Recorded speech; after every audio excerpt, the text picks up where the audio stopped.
শ্রবণ ধারান প্লাবন মিঠল পৃথিবীর সকল দাবন। আষাঢ়ে আষাঢ়ে ভিজল মরু, সাহারা পেল ছায়া তরু। তুমি বিনে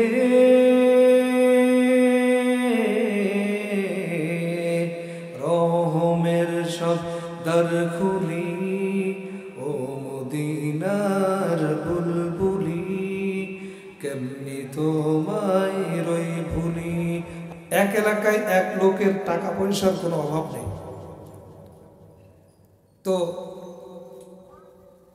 5ই আগস্টের আগে বাংলাদেশের অবস্থা এমন ছিল যে টাকা যার ক্ষমতা তার, টাকা যার বিচার তার, টাকা যার আইন তার। কথা বলেন ঠিক না বেঠিক?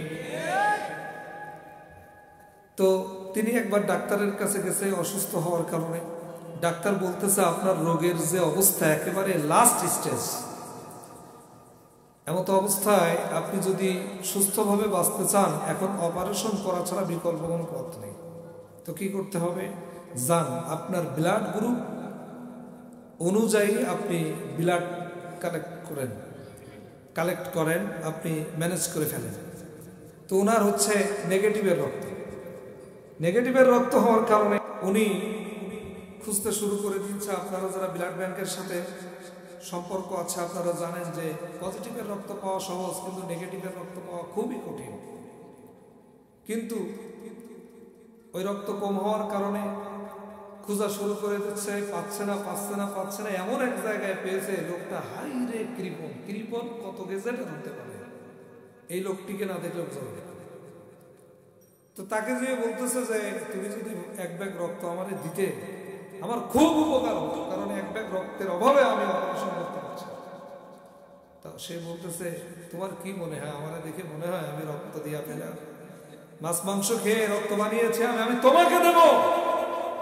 তখন ওই যে বললাম 5ই আগস্টের অবস্থা, আগস্টের আগের অবস্থা বাংলাদেশে এমন ছিল, টাকা যার আইন তার, টাকা যার বিচার তার, টাকা যার ক্ষমতা তার।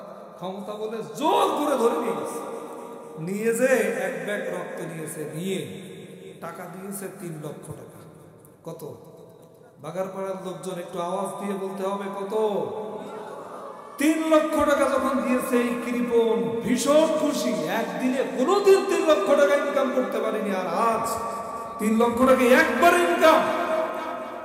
খুশি হয়ে বলতেছে ভাই নেক্সট টাইম যদি তোমার কখনো রক্ত লাগে শুধু 1 মিনিট ফোন করবা, তোমার ফোন করতে দেরি হবে, আমার আসতে দেরি হবে না।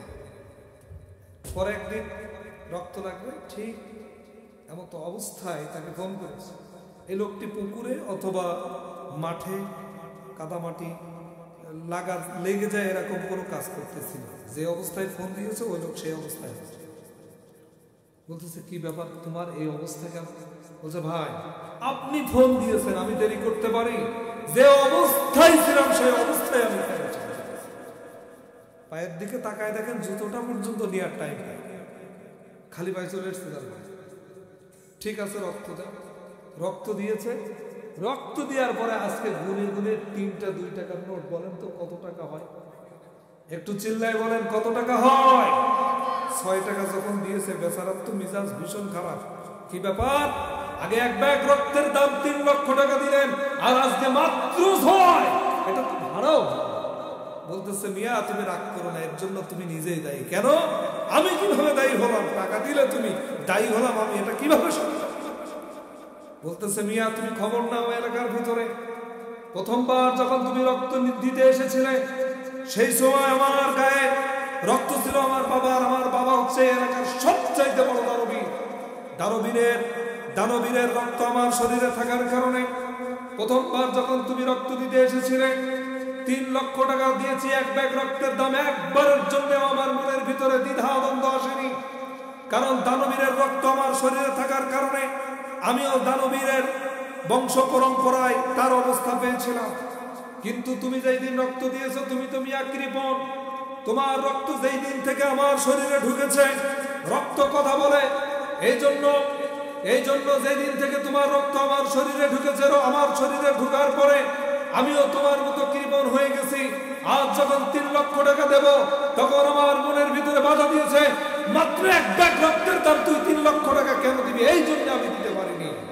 ও দুনিয়ার মুসলমান, এটা আপনাদের হাসির খোরাক নিচ্ছি না, খুব ভালো করে লক্ষ্য করুন। রক্ত কথা বলে, এই উদাহরণ দেওয়ার কারণ হচ্ছে বাংলাদেশ 90% মুসলমানের দেশ। এই দেশে কোরআনের কথা চলবে, হাদিসের কথা চলবে, মুসলমানরা রাগ করতে পারবে না। কিন্তু আমরা দেখি কোরআনের হক কথাগুলো যেখানেই হয়, কোরআনের হক কথা বলার কারণে এক শ্রেণীর মুসলমানেরা বলে, ও কি ওয়াজ করেছে, সব রাজনীতি করে গেছে। তার মানে ওয়াজ করার কারণে ওর গায়ে জ্বালা পোড়া শুরু হয়ে যায়। আমি এখান থেকে বলতে চাই, যেই মুসলমান ব্যক্তি দাবি করার পরেও কোরআনের হক কথা শুনলে গায়ে জ্বালা পোড়া লাগে, বুঝতে হবে মুসলমান দাবি করলে কি হবে। ওর শরীরে আবু জেহেল, উতবা, সাইবা, আবু লাহাবের রক্ত প্রবাহমান, যার কারণে কোরআনের হক কথা শুনলে ওর শরীরে জ্বালা পোড়া শুরু হয়ে যায়। ঠিক না বেঠে? সুতরাং আজ যদি এখান থেকে হক কথাগুলো আপনাদের উদ্দেশ্যে বলি, তাহলে আপনাকে রাগ করবেন।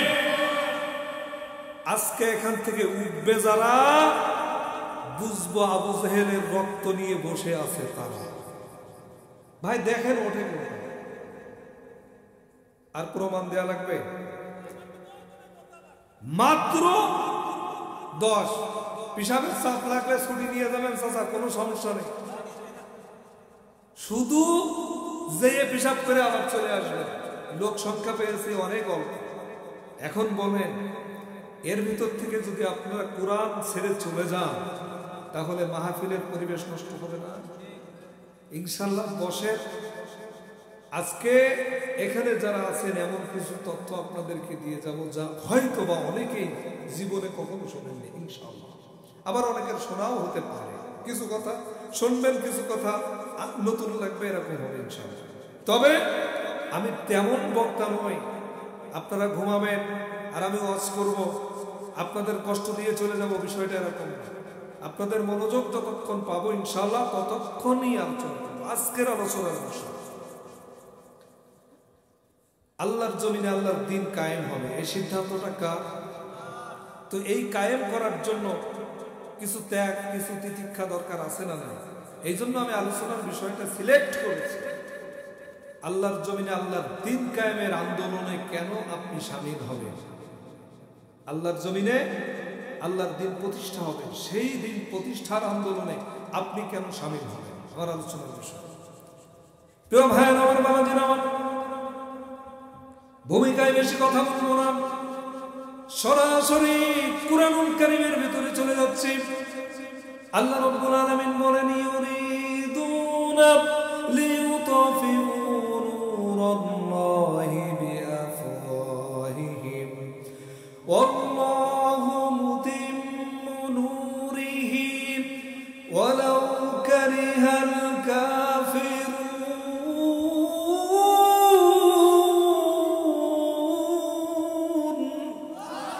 আল্লাহ রাব্বুল আলামিন বলছেন, যারা কাফের তারা আমার দিনটা, আমার নূরটা মুখের ফু দিয়ে নিভাই দিতে চায়, কিন্তু আমি আল্লাহ রাব্বুল আলামিন আমার দিনটা প্রজ্বলিত করব, আমার দিনটা বিকশিত করব।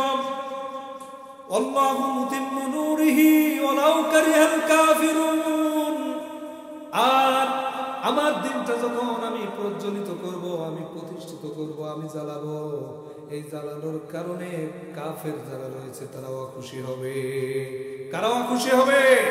তো আল্লাহ বলছে যে আমি চাই আমার দিনটা প্রতিষ্ঠিত করতে, অপর দিকে কাফের একটা মুখের ফু দিয়ে নিভাই দিতে।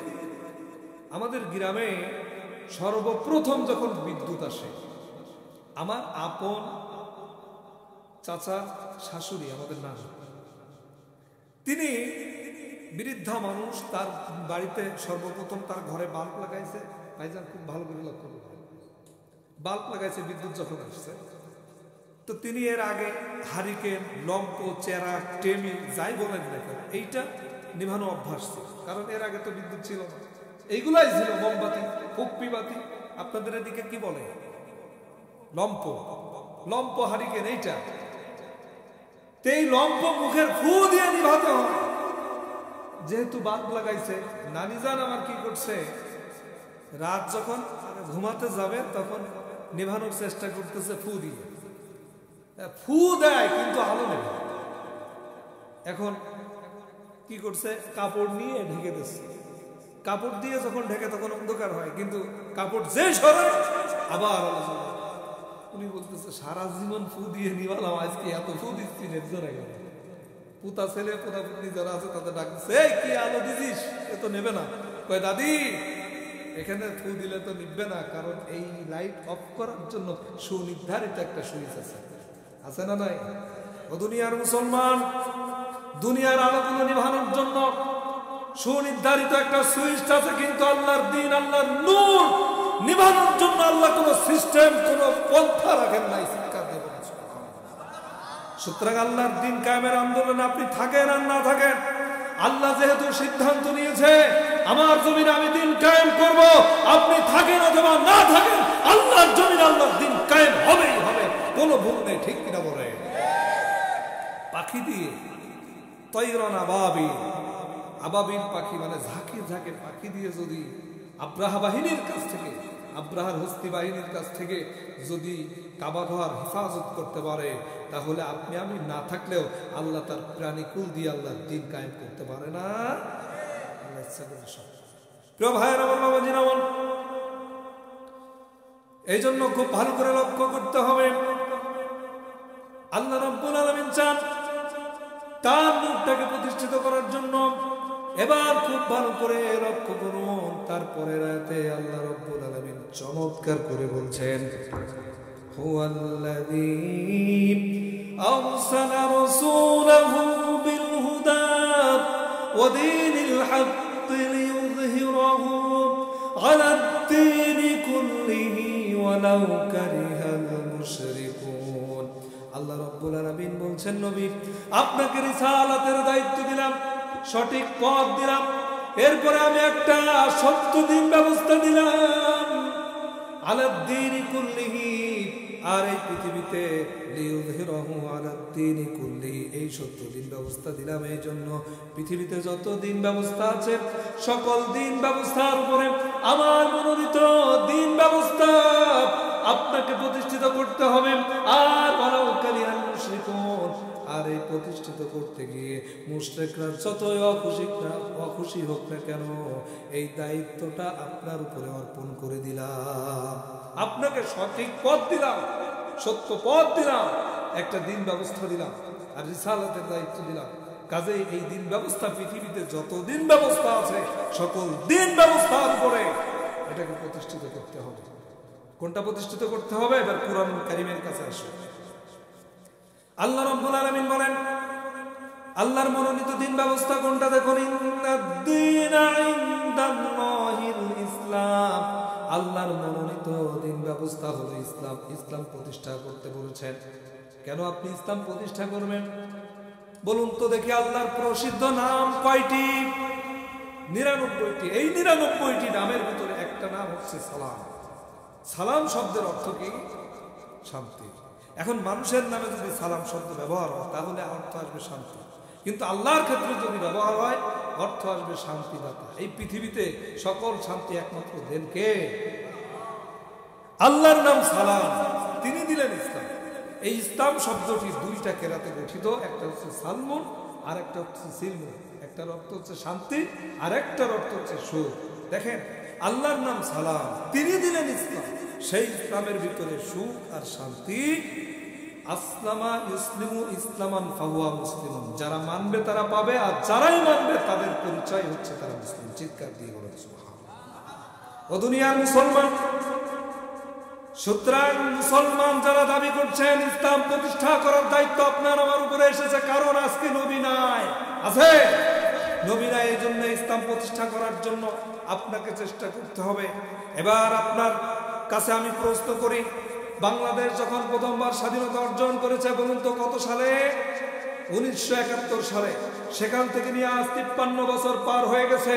বাংলার জমিনে আমরা বাবার ক্ষমতা দেখেছি, আমরা মায়ের ক্ষমতা দেখেছি, আমরা স্বামীর ক্ষমতা দেখেছি, আমরা স্ত্রীর ক্ষমতা দেখেছি, আমরা চাচার ক্ষমতা দেখেছি, সুতরাং আজ পর্যন্ত যত রাষ্ট্র ক্ষমতায়, যত রাষ্ট্রপতি এসেছে, রাষ্ট্রনায়ক এসেছে, সকলেই মুসলমান হওয়ার পরেও আজ পর্যন্ত বলুন তো দেখি, একটা রাত বা একটি সপ্তাহ কেউ কি আমাদের এমন উপহার দিতে পেরেছে যেই সপ্তাহের ভিতরে চুরি ছিল না, যেই সপ্তাহের ভিতরে ধর্ষণ ছিল না, যেই সপ্তাহের ভিতরে চাঁদাবাজি ছিল না, যেই সপ্তাহের ভিতরে দুর্নীতি ছিল না? বলুন তো এরকম একটা সপ্তাহ কি উপহার কেউ দিতে পেরেছে? পারে নাই। তারা মুসলমান হওয়ার পরেও এত কিছু পারে নাই। তার কারণটা কি? মানুষের তৈরি করা মতবাদ দিয়ে যদি রাষ্ট্র পরিচালনা হয় তাহলে সুখ শান্তি, দুর্নীতি, চুরি, চাঁদাবাজি কোনোদিন বন্ধ হতে পারে না। অথচ আমরা বাংলার জমিনের দিকে যদি তাকাই দেখতে পাই এখনো পর্যন্ত বাংলাদেশের বড় লোকের ফেলে দেওয়া বস্ত্র থেকে পচা খাদ্য পথ শিশুগুলি ডাস্টবিনে কুত্তার সঙ্গে ভাগাভাগি করে খায়। এখনো পর্যন্ত লক্ষ লক্ষ যুবক যুবতী গ্রাজুয়েট কমপ্লিট করার পরে বেকারত্বের অভিশাপ নিয়ে ঘুরে বেড়ায়। এখনো পর্যন্ত রমজানুল মুবারকে বিধবা স্ত্রী সন্তান 4 বছরের ছোট্ট শিশু আরিয়ান মায়ের মুখে ইফতারি তুলে দেওয়ার জন্য খালপাড়, বিলপাড়, ঝিলপাড় আর পুকুর পাড়ে শাক কুড়িয়ে খায়। সেই দেশে আমলা কামলা সচিব আর এমপি মন্ত্রী হওয়ার পরে কলমের খোঁজায় লক্ষ কোটি টাকা দুর্নীতি করে। শুধু দুর্নীতি করে না, দেশের টাকার জায়গা পায় না, বিদেশে পাচার করে। সেই দেশে একটিবারের জন্য পার্লামেন্টে যদি আমরা কুরআনুল কারীম পড়াতে পারি আর সূরাতুল মায়েদার 38 নম্বর আয়াতের বিধান দিয়ে আস-সারিকু ওয়াস-সারিকু ওয়াস-সারিকাতু ফাকতাউ আইদিয়াহুমা জাযাআন বিমা কাসাবা নাকালাম মিনাল্লাহ, একটি চোর ধরা পড়বে, ধরা পড়ার পরে সমস্ত মিডিয়াগুলো লাইভ টেলিকাস্ট করবে, ধরা পড়ার পরে আইনের মাধ্যমে হাত কেটে দেবে। বলুন তো দেখি, একটা চোরের যদি হাত কেটে দেওয়া হয় তাহলে এই দেশের দুর্নীতিবাজ, চাঁদাবাজ, চোররা একবার চুরি করার জন্য 10 বার ভাবার দরকার আছে না নাই? সুতরাং আল্লাহর জমিনে আল্লাহর দ্বীন কায়েমের জন্য কোন কোন মুসলমান রাজি আছেন একটিবারের জন্য হলেও পার্লামেন্টে আমরা কোরআন পড়াতে চাই? যেই কোরআন দিয়ে বিশ্বনবী 1450 বছর আগে পার্লামেন্ট চালিয়ে সুন্দর সোনালী সমাজ উপহার দিয়েছে, আমরাও যদি সেরকম সোনালী সমাজ উপহার দিতে পারি তাহলে এই দেশে দুর্নীতি, চাঁদাবাজি, চুরি, ধর্ষণ বন্ধ হবে। সুতরাং পার্লামেন্টে এবার কোরআন পাঠাবো, এই মতের উপরে রাজি আছেন কারা কারা? 2 হাত তুলে আল্লাহকে দেখা।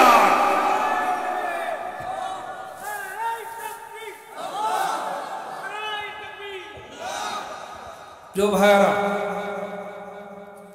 অনেকেই শীতকাল, শীত লেগে গিয়েছিল, একটু গা গরম করে নিলাম। আলোচনা চলবে, আপনারা থাকতে রাজি আছেন তো ইনশাআল্লাহ? প্রিয় ভাইরা আমার, বাবাজিরা আমার, আল্লাহ রাব্বুল আলামিন তাহলে আমাদের উপরে দায়িত্ব দিয়েছে, কারণ এখন নবী নাই, এই পৃথিবীতে নবী না থাকার কারণে এখন আমাদের উপরে আল্লাহর জমিনে আল্লাহর দ্বীন কায়েমের দায়িত্ব এসে গেছে। ও দুনিয়ার মুসলমান, আপনি যদি আল্লাহর জমিনে আল্লাহর দ্বীন কায়েম না করেন, আল্লাহ রাব্বুল আলামিনের কোনো ক্ষতি হবে না, কিন্তু আপনার আমার ক্ষতি হয়ে যাবে। জাহান্নাম ছাড়া কোনো উপায় থাকবে না। ও দুনিয়ার মুসলমানের জন্য আল্লাহর জমিনে আল্লাহর দ্বীন কায়েম করতে হবে, বিকল্প কোনো পথ অবলম্বন করা যাবে না। প্রিয় ভাইরা আমার, বাবাজিরা আমার, এবার দেখেন নবী করিম সাল্লাল্লাহু আলাইহি ওয়াসাল্লামের উপরে আল্লাহ রাব্বুল আলামিন যখন রিসালাতের দায়িত্ব দিয়েছিলেন, তিনি কিভাবে দায়িত্ব পালন করেছেন? তিনি সর্বপ্রথম যখন কোরআন নাযিল হয়েছে, ইকরা বিসমি রাব্বিকাল্লাযী খালাক, পড়ো তোমার প্রভুর নামে যিনি তোমাকে সৃষ্টি করেছেন। আল্লাহ রাব্বুল আলামিন ইচ্ছা করলে এখানে আল্লাহর প্রশংসার কথা বলতে পারতেন, আল্লাহর পরিচয় দিতে পারতেন। তিনি গাছগাছালি, পাক পাখালির কথা বলতে পারতেন, আল্লাহর সৃষ্টির নৈপুণ্যতার কথা বলতে পারতেন, পাহাড় পর্বতের কথা বলতে পারতেন, খাল বিল নদী নালার কথা বলতে পারতেন, আকাশ জমিনের কথা বলতে পারতেন। তিনি সব কিছুকে বাদ দিয়ে সর্বপ্রথম যেই কথাটি বলেছেন সেই কথাটি হলো পড়ো। পড়তে বললেন কি জন্যে? কারণ পড়লেই জানা যাবে। আমি যতদূর জানি জানার মাধ্যম হচ্ছে 3 প্রকার। কয় প্রকার? চিল্লায় কম। 3 প্রকার। একটা হলো প্রথমে আপনি পড়ে জানতে পারবেন, আরেকটা হলো দেখে জানতে পারবেন, আরেকটা হলো শুনে জানতে পারবেন। এইবার বলে এই সব কিছু শোনার জন্য নিয়ামত দিয়েছেন কে? পড়ার জন্য চোখ দিয়েছেন কে? দেখার জন্য চোখ দিয়েছেন কে? শোনার জন্য কান দিয়েছেন কে? আল্লাহ। সে আল্লাহ আপনাকে নির্দেশ করছে পড়ো, পড়লেই তুমি জানতে পারবে। আলহামদুলিল্লাহ, আপনারা এই এলাকার মানুষ কোরআন শিক্ষা দেওয়ার জন্য, আল্লাহর কথাগুলো জানার জন্য আপনারা একটা শিক্ষা প্রতিষ্ঠান করেছেন, হাফিজিয়া মাদ্রাসা। কারণ কোরআনের যে কথাগুলো আছে হাফিজরা সেগুলো আয়ত্ত করে, মুখস্থ করে। আলহামদুলিল্লাহ। আপনি কি জানেন যারা খাদ্য দিয়ে, অর্থ দিয়ে এই হাফেজ তৈরি করে তাদের কপালটা কত ভালো? কিয়ামতের দিনের উসিলায় আল্লাহ ইচ্ছা করলে আপনাকে জান্নাত দিয়ে দিতে পারে। কেন? আল্লাহ আমি কোরআন শিখতে পারিনি, কিন্তু যারা কোরআন শিখবে এমন একটা ছাত্রকে লজিং দিয়ে খাওয়াতে, এমন একটা ছাত্রকে মাদ্রাসায় পড়ার সুব্যবস্থা করেছে, মাদ্রাসার কিছু বিল্ডিং এর টাকা দিয়েছে, কোরআন শোনাবার সুব্যবস্থা করেছে, কোরআন পড়াবার সুব্যবস্থা করেছে আল্লাহ রব্বুল আলামিন। আমি তো বেশি আমল করতে পারিনি, তো এইটুক যদি কবুল হয় তুমি এর ওসিলায় আমাকে মাফ করো। বিশ্বাস করেন ঠুনকো ঠুনকো বিষয়কে কেন্দ্র করে কিয়ামতের দিন আল্লাহ আপনাকে আমাকে মাফ করে দিবে। চিৎকার দিয়ে বলেন সুবহানাল্লাহ। তাহলে এই হেফজখানা হয়েছে, এতে লাভ হয়েছে না লস হয়েছে? লাভ হয়েছে। সুতরাং এর পাশে আপনারা থাকবেন একেবারে আমৃত্যুকাল পর্যন্ত। আল্লাহ আমাদের সকলকে কবুল করুক বলেন আল্লাহুম্মা আমিন। যেই কথা বলছিলাম, তো সর্বপ্রথমে আয়াত নাজিল হয়ে গেল, এরপরে কোরআনের আয়াত নাজিল হচ্ছে আমার রাসূলের উপর। প্রাথমিক অবস্থা মক্কায় প্রতিকূল অবস্থা থাকার কারণে তিনি গোপনে দাওয়াত দিয়ে শুরু করেন। প্রিয় বন্ধুগণ আমার, নবী করিম সাল্লাল্লাহু আলাইহি ওয়াসাল্লাম প্রাথমিক অবস্থায় গোপনে দাওয়াত দেওয়া শুরু করলেন, কিন্তু আল্লাহ রাব্বুল আলামিন কিছুদিন পরে তার উপরে ওহী নাযিল করলেন, নবী ওয়া আনযির আশীরাতাকাল আকরাবিন। এখন আর গোপনে দাওয়াত দেওয়া যাবে না। কারণ বলেন তো দেখি, ইসলাম প্রতিষ্ঠা করার জন্য মানুষের কাছে দাওয়াত পৌঁছানোর দরকার আছে না নাই? আল্লাহর নবী, বিশ্ব নবী জনাবে মুহাম্মদ রাসূলুল্লাহ সাল্লাল্লাহু আলাইহি ওয়াসাল্লামের উপরে আল্লাহ রাব্বুল আলামিন এই আয়াত যখন নাযিল করে দিলেন, এই আয়াত নাযিল হয়ে যাওয়ার পরে তিনি প্রকাশ্যে দাওয়াত দেওয়ার জন্য সাফা পাহাড়ের উপরে উঠলেন। উঠে ইয়া সাবাহা বলে ডাক দিলেন।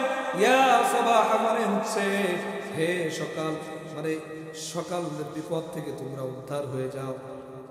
এবার যখন এই সিগন্যাল দিয়ে তিনি ডাকলেন, কুরাইশ বংশের লোকেরা, মক্কা নগরীর লোকেরা, তার চাচারা, তার পাড়া প্রতিবেশী পাহাড়ের নিচে হাজির হয়ে গেল।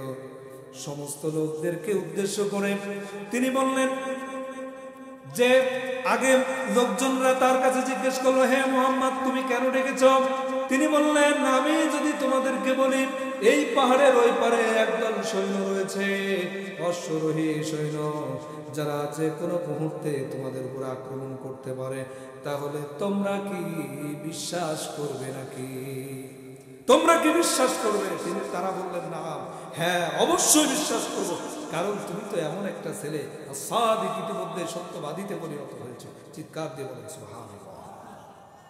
তুমি তো আল আমিন, তুমি যদি বলো আমরা হুবহু বিশ্বাস করবো। তিনি বললেন, তাই যদি হয়ে থাকে, ইয়া আইয়ুহান নাস, হে মানব সকল, কুলু লা ইলাহা ইল্লাল্লাহ, তাহলে তোমরা বলো আল্লাহ ছাড়া কোনো ইলাহা নাই, আল্লাহ ছাড়া কোনো আইনদাতা নাই, আল্লাহ ছাড়া কোনো বিধানদাতা নাই। কুলু লা ইলাহা ইল্লাল্লাহ তুফলিহুন। আর তোমরা যদি সফলতা পেতে চাও তাহলে তোমরা এই কালেমা গ্রহণ করে নাও। কালেমা পড়লেই তোমরা সফলতা অর্জন করবে। চিৎকার দিয়ে বলেন সুবহানাল্লাহ। প্রিয় ভাইরা, তো এই দাওয়াত দেওয়ার সঙ্গে সঙ্গে আমার রাসূলের উপরে তারা পাথর তুলে নিক্ষেপ করেছে। নাউজুবিল্লাহ বলবেন না? আবু লাহাব তার আপন চাচা, ও দুনিয়ার মুসলমান। ইসলাম এমনি এমনি পৃথিবীতে আসে নাই। ইসলাম এসেছে রক্ত বিলিয়ে দেওয়ার বিনিময়ে। ইসলাম এসেছে অনেক সাহাবীর জীবনের বিনিময়ে। ইসলাম এসেছে অনেক তিতিক্ষা কুরবানির বিনিময়ে।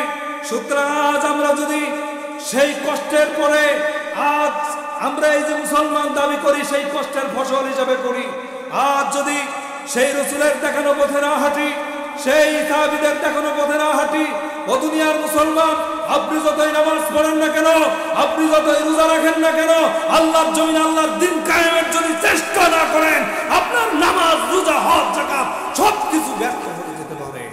অথচ যে রসুলের উপরে পাথরের আঘাত এসেছে, একটু লক্ষ্য করে দেখুন রসুলের চরিত্র কেমন ছিল। প্রিয় ভাইয়ের আমার,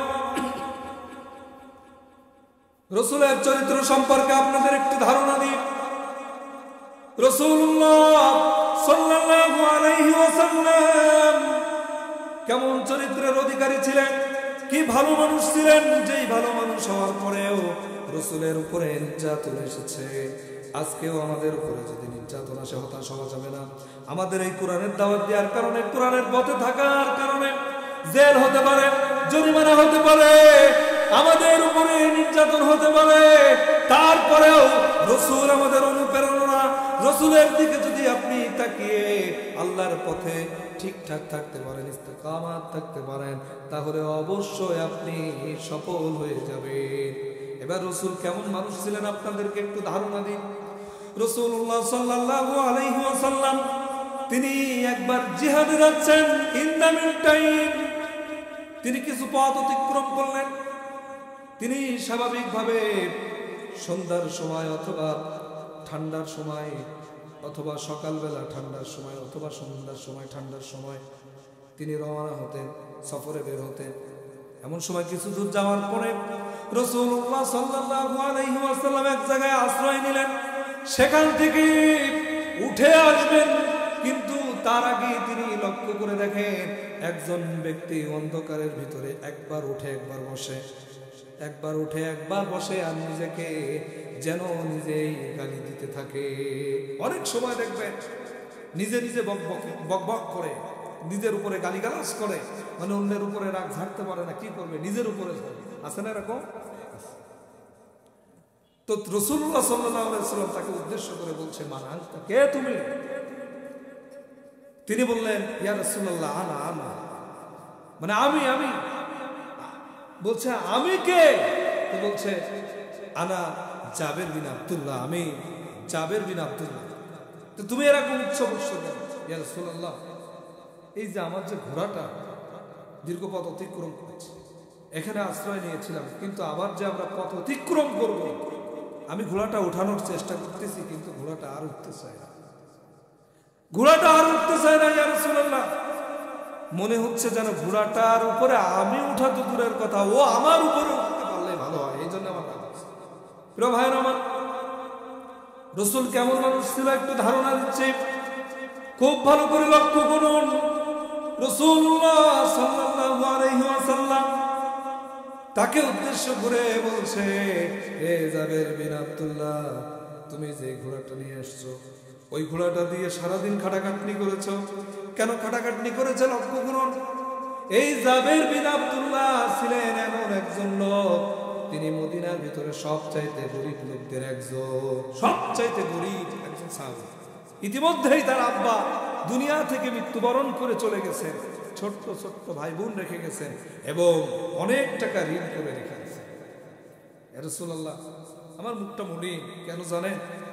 আমার আব্বা অনেক টাকা ঋণ করে গেছে, কিন্তু আমি সেই ঋণের ভার বহন করে চলা আমার জন্য কষ্ট হয়ে যাচ্ছে। এরপরে আজকে যে জিহাদে যাব, আমার পরিবারের জন্য তো একটু খাদ্যের ব্যবস্থা করতে হবে।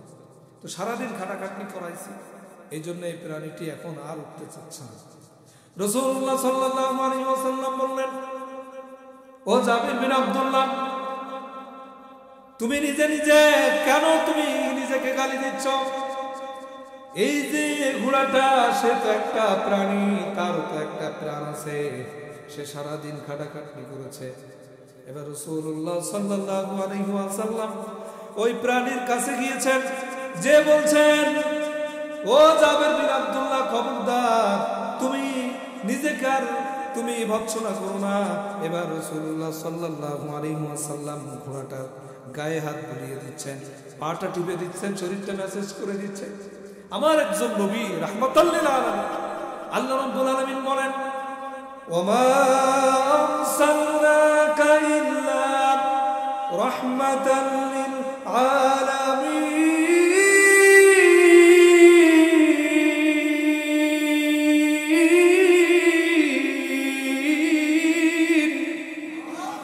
আল্লাহ রাব্বুল আলামিন বলেন, আপনি হলেন রাহমাতাল লিল আলামিন।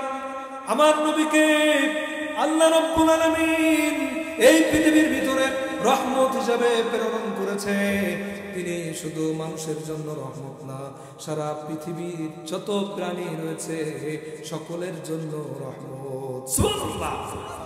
তিনি ঘোড়ার পা টিপে দিচ্ছেন।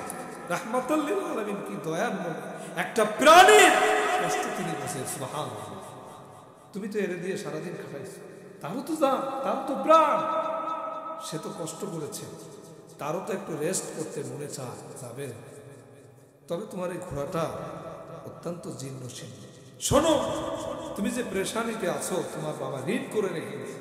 আমি রাসূলুল্লাহ সাল্লাল্লাহু আলাইহি ওয়াসাল্লাম কথা দিলাম, যদি জিহাদ থেকে ফেরত আসতে পারি ইনশাআল্লাহ তোমার ঋণ পরিশোধের ব্যবস্থা আমি রাসূল।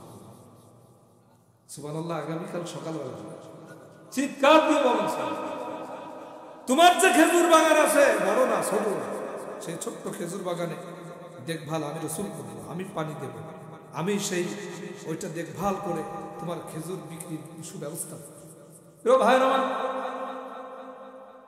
রাসূলের একজন খাস লোক ছিলেন, খাস কেশিয়া, নাম কি? হযরতে বেলাল। সুবহানাল্লাহ বলবেন না? রাসূলুল্লাহ সাল্লাল্লাহু আলাইহি ওয়াসাল্লাম জাবের বিন আব্দুল্লাহকে বলছে, হে জাবের বিন আব্দুল্লাহ, তুমি তোমার এই ঘোড়াটা বিক্রি করে দিও। তখন জাবের বিন আব্দুল্লাহ বলছে, ইয়া রাসূলুল্লাহ, ইয়া হাবিবাল্লাহ, এইটা বিক্রি করে দিয়ার একটা কিনবো, সেই অর্থ তো আমার কাছে নেই। ইতিমধ্যে আমার আব্বা যে দিনে ঋণ করে রেখে গেছে, সেই ঋণের বোঝাই তো আমি জর্জরিত হয়ে গেছি। সুতরাং আবার যে ঘোড়া বিক্রি করে দিয়ে আরেকটা দামি ঘোড়া, ভালো ঘোড়া কিনবো, সেই টাকা আমার। রাসূল বলছেন, ও এরপরে আবার জাবের বিন আব্দুল্লাহ একটু বিস্তারিত রাসূল শুনলেন। কি শুনলেন? যে ছোট ছোট ভাই বোন রেখে গেছে। রাসূলুল্লাহ, আমি ভাই বোনের কথা চিন্তা করে আমি একটা বিবাহ করেছি, সেখানে কিছু খরচ হয়েছে, মোহর দিতে হয়েছে, কাজে এই মুহূর্তে ঘোড়া কেনার সম্ভব না। তবে আমি একটা কাজ করেছি, একটা বিধবা মহিলাকে বিয়ে করেছি, কুমারী নারীকে বিয়ে করে নিয়ে, এই জন্যে আমার ওই ছোট্ট ছোট্ট বাচ্চা ভাই বোনগুলিকে কে দেখভাল করবে, তো আমি বিধবা মহিলাকে বিয়ে করেছি, এই জন্য সে যেন আমার পরিবারে এসে আমার এই ভাই বোনদেরকে দেখতে। রাসূল খুব খুশি হলেন। রাসূল বলছে, যাবে, তুমি যে সিদ্ধান্ত নিয়েছো, দুনিয়াতে আল্লাহ তোমাকে কল্যাণ দিক, আর আখিরাতে আল্লাহ নিশ্চয় তোমার জন্য উত্তম জাযা, উত্তম প্রতিদান রেখে দিয়েছে। চিৎকার দিয়ে বলেছে। প্রিয় ভাইরা আমার, আব্দুল্লাহ জাবের বিন আব্দুল্লাহকে এবার ডাক দিয়ে বলছে, জাবের বিন আব্দুল্লাহ, তোমার এই ঘোড়ার দাম কত হতে পারে? তিনি বললেন, ইয়া রাসূলুল্লাহ, ইয়া হাবিবাল্লাহ, এই ঘোড়ার দাম সর্বোচ্চ 1.5 থেকে 2 উকিয়া হবে। রাসূলুল্লাহ বলছেন, হে বেলাল, যদি আমরা জাবের বিন আব্দুল্লাহর এই ঘোড়াটা কিনে নিই কেমন হয়? যাও। জাবের বিন আব্দুল্লাহ তো বিয়ে করেছে না, খরচ হয়ে গেছে। এই ঘোড়াটা যেহেতু 1.5 অথবা 2 উকিয়া হবে, আমি রাসূল কথা দিলাম, এটা 5 উকিয়া দিয়ে আমরা ক্রয় করি। সুবহানাল্লাহ বলবেন না? দাম কত? 1.5 অথবা 2 উকিয়া, আরো 3 উকিয়া বেশি দিয়ে রাসূল ক্রয় করে নিলেন।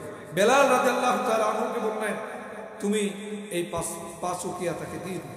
প্রিয় বন্ধুগণ আমার, এবার আবার বেলাল রাদিয়াল্লাহু তাআলা আনহুকে ডাক দিয়ে বলছেন, বেলাল, এই যে জাবের বিন আব্দুল্লাহ, সে তো বিয়ে করেছে, আমি রাসূল তাকে তো বিয়ের কোনো হাদিয়া দিলাম না। যে ঘোড়াটা আমরা ক্রয় করেছি, এখন তো আমার যেহেতু 5 উকিয়া দিয়েছে, এই 5 উকিয়া তুমি তাকে দিয়ে দিও। যেহেতু 5 উকিয়া দিয়ে আমি ক্রয় করেছি, ঘোড়া তো আমার। যাও যাও, জাবের বিন আব্দুল্লাহ, তোমাকে ওই 5 উকিয়াও দিয়ে দেওয়া হলো, এবং যেই ঘোড়াটা তোমার কাছ থেকে আমি ক্রয় করে নিয়েছি, তোমার বিয়ের হাদিয়া হিসাবে এই ঘোড়াটাও তোমাকে দিয়ে দিলাম। তিনি খুব খুশি হলেন যে না, 5 উকিয়া দিয়ে আর একটা ঘোড়া কিনা যাবে, আবার এই একটা ঘোড়া আছে, 2টা ঘোড়া দিয়ে আমি বেশ সচ্ছলতা পেতে পারি। সুবহানাল্লাহ। রাহমাতাল লিল আলামিনের উপরে, রাসূলের উপরে জাবের বিন আব্দুল্লাহ খুশি হয়েছে। প্রিয় ভাইরা, আলোচনা কোন জায়গায় রেখে আসছি মনে আছে তো? রাসূল পাথরের আঘাত খেয়েছেন কোথায়? পাহাড়ের উপর, ওখানে রেখে আসছে। রাসূল কেমন মানুষ ছিলেন তার একটা ছোট্ট ধারণা দেওয়ার জন্য এই ঘটনাটা টানলাম। আসলে ঘটনা টানার আমার উদ্দেশ্য ছিল না, রাসূলের প্রতি ধারণা দেওয়ার জন্য টানছি। খারাপ লাগতেছে ভাইরা? আপনারা শুধু একটু সিগন্যাল দিবেন যে হুজুর ভালো লাগতেছে না, আমি যখন তখন শেষ করব। চালাবো ওয়াজ, চলবে ওয়াজ। কতদিন চলবে? বাংলার পূর্ব গগনে রক্তিম সূর্য জ্বলবে যতদিন, এ জমিনেও কোরআন চলবে ততদিন। ও দুনিয়ার মুসলমান, আজ পর্যন্ত যে অথবা যারা ইসলামকে বাধা দিতে এসেছে, কেউ বাধা দিয়ে ঠেকিয়ে রাখতে পারে নাই।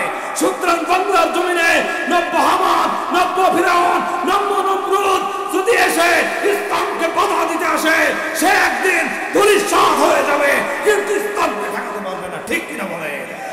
সেই ইসলাম প্রতিষ্ঠার জন্য রাজি আছেন তো? প্রিয় ভাইয়ের আমার, হযরত জাবের বিন আব্দুল্লাহ খুব খুশি হয়ে গেলেন। এবার জিহাদে গিয়েছেন, আল্লাহর রহমতে দুইজন গাজী হয়ে ফিরে এসেছেন। গাজী হয়ে ফিরে আসার পরে জাবের বিন আব্দুল্লাহ রাসূলুল্লাহ সাল্লাল্লাহু আলাইহি ওয়াসাল্লাম যে কথা দিয়েছিলেন তার আর মনে নাই।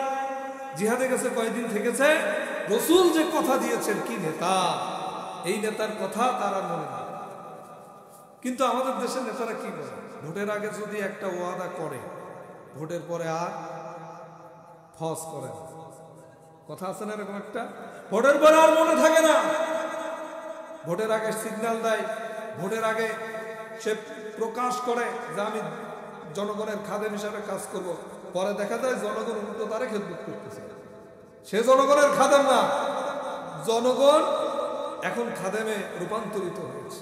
আহারে, জনগণের এখন জনগণ তার কাছে ধর্ণা দেওয়া লাগে। ভোটের আগে জনগণের কাছে ধর্ণা দিচ্ছে, আর ভোটের পরে জনগণকে তার কাছে ধর্ণা দেওয়া লাগে। চেয়ারম্যান সাহেবের খোঁজই পাওয়া যায় না, একটা স্বাক্ষর আনতে গিয়ে আছে না নাই? আমার রাসূল দেখেন কেমন, আর দুনিয়ার নেতারা কেমন। প্রিয় ভাইয়ের আমার, কি জন্য ইসলাম প্রতিষ্ঠার কথা বলছি, ইসলামী আন্দোলনের কর্মী কেন হবে, এই জন্যই তো টানতেছি। রাসূলের আদর্শ মেনেই তো হতে হবে। প্রিয় বন্ধুগণ আমার, এই রাসূলুল্লাহ সাল্লাল্লাহু আলাইহি ওয়াসাল্লাম জিহাদের ময়দান থেকে আসলেন। জাবের বিন আব্দুল্লাহ তার আর মনে নাই। রাসূলুল্লাহ সাল্লাল্লাহু আলাইহি ওয়াসাল্লাম সাহাবীদেরকে দিয়ে খবর পাঠায়, কিন্তু জাবের বিন আব্দুল্লাহর খোঁজ পাওয়া যায় না। কারণ তিনার ধারণা হচ্ছে রাসূলুল্লাহ সাল্লাল্লাহু আলাইহি ওয়াসাল্লাম আমার যে খেজুর বাগান রয়েছে, এই খেজুর বাগানের খেজুরগুলি দিয়ে যদি আমার ঋণ পরিশোধ করে, তাহলে আমার বাবা যেই ঋণ করে গেছে, এই ঋণ দুইজনের দিলেই তো সব শেষ হয়ে যাবে। কিন্তু বাকি যে সময়গুলো আগামী 1 বছর বা আগামী খেজুর হওয়ার আগ পর্যন্ত আমি কি খেয়ে থাকবো? আমার তো পরিবার চলবে না। যে ঋণ আমার বাবা রেখে গেছে সবাই তো শোধ হবেই না, বরঞ্চ 2-1 জনের দিলে তা সে টাকা শোধ হয়ে যাবে। মানে খেজুর বাগানের অবস্থায় এত জীর্ণ শীর্ণ ছিল। কিন্তু রাসূলুল্লাহ সাল্লাল্লাহু আলাইহি ওয়াসাল্লাম তো রাহমাতাল লিল আলামিন, আল্লাহ রাব্বুল আলামিন তাকে তো পৃথিবীতে রহমত হিসেবে পাঠিয়েছেন। নবী করিম সাল্লাল্লাহু আলাইহি ওয়াসাল্লাম তাকে যখন ডাকলেন, ডাকার পরে তার তো আর কোনো উপায় নেই, দেখা করা লেগেছে। রাসূলুল্লাহ সাল্লাল্লাহু আলাইহি ওয়াসাল্লাম তাকে বললেন, যাও যাও যাও যাবেন, আমি তোমার খেজুর বাগানে নিজেই পানি দেব, আমি রক্ষণাবেক্ষণ করব। রাসূলুল্লাহ সাল্লাল্লাহু আলাইহি ওয়াসাল্লাম রক্ষণাবেক্ষণ করলেন। এবার যখন ওই খেজুর ধরন দিল, ধরন দেওয়ার পরে রাসূলুল্লাহ সাল্লাল্লাহু আলাইহি ওয়াসাল্লাম সমস্ত ঋণ যারা পায় তাদেরকে ডাকলেন, ডেকে বলছে, তোমরা তো জানো এই জাবের বিন আব্দুল্লাহ এই মদিনার কি অসহায় মানুষ, কি অসহায় গরিব মানুষ। এই জাবের বিন আব্দুল্লাহ বাবা অনেক ঋণ দিয়ে গেছে, ঋণ রেখে গেছে। আমি রাসূল তোমাদেরকে বলছি, ওই জাবের বিন আব্দুল্লাহর সম্মানে বা মুসলিম ভাই হিসাবে তার সম্মানার্থে বা তার সহযোগিতা করতে। তোমরা কি কিছু ঋণ নিবা আর কিছু ছাড় দেওয়ার মন মানসিকতা আছে নাকি? রাসূল যখন বলছেন তোমাকে যদি এই দিই আর কিছু যদি ছাড় দাও তাহলে তার ঋণটা পরিশোধ হয়ে যাবে, তোমরা কি এরকম করবে? অনেকেই বললেন জি ইয়া রাসূলুল্লাহ, আপনি যদি বলেন, আপনি যদি এইটা দেন তাহলে আমরা খুশি, আর আমরা বাকিটা মাফ করে দিলাম। রাসূলুল্লাহ সাল্লাল্লাহু আলাইহি ওয়াসাল্লাম খেজুর দিয়ে দিলেন, সেই পরিমাণ তার টাকা অনুযায়ী খেজুর দিতে শুরু করলেন। জাবের বিন আব্দুল্লাহ তিনি চিন্তা করতেছে, রাসূল যে হারে খেজুর দেওয়া শুরু করেছে, এই খেজুর যদি দিতে থাকে তাহলে আমার খাওয়ার বন্দোবস্ত কিছু থাকবে। এবার সব ঋণ পরিশোধ হয়ে গেল, কেউ ছাড় দিলেন, বাদ বাকি যা দিয়ে দিলেন।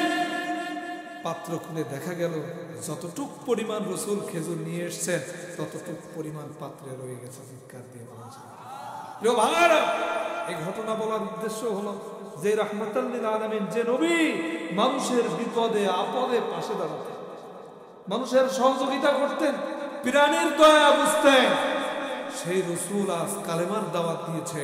কালেমার দাওয়াত দেওয়ার সাথে সাথে দূরের কেউ নয়, আপন চাচা আবু লাহাব নিজ থেকে পথে প্রভার। আমার বাবাজির, আমার আলোচনায় ভালো লক্ষ্য করুন, রাসূলুল্লাহ সাল্লাল্লাহু আলাইহি ওয়াসাল্লাম যখন কালেমার দাওয়াত দিলেন, কালেমার দাওয়াত দেওয়ার কারণে রাসূলের উপরে পাথর নিক্ষেপ করা হলো। এইবার আল্লাহ রাব্বুল আলামিন শুধু পাথর নিক্ষেপই করেন নাই, আবার বদদুয়া দিলেন, মুহাম্মদ তুমি ধ্বংস হয়ে যাও।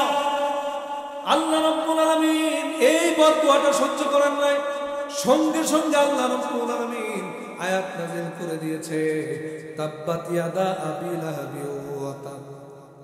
যে আবু লাহাব ধ্বংস হওয়ার বদদুয়া করেছে, সেই আবু লাহাবের বিরুদ্ধে এবার আল্লাহ বদদুয়া দিয়েছে, আবু লাহাবের ধ্বংস হোক দুই হাত, আর আবু লাহাব নিজে ধ্বংস হয়ে যাবে। প্রিয় ভাইরা, এবার একটু আরবি গ্রামারের দিকে আসে।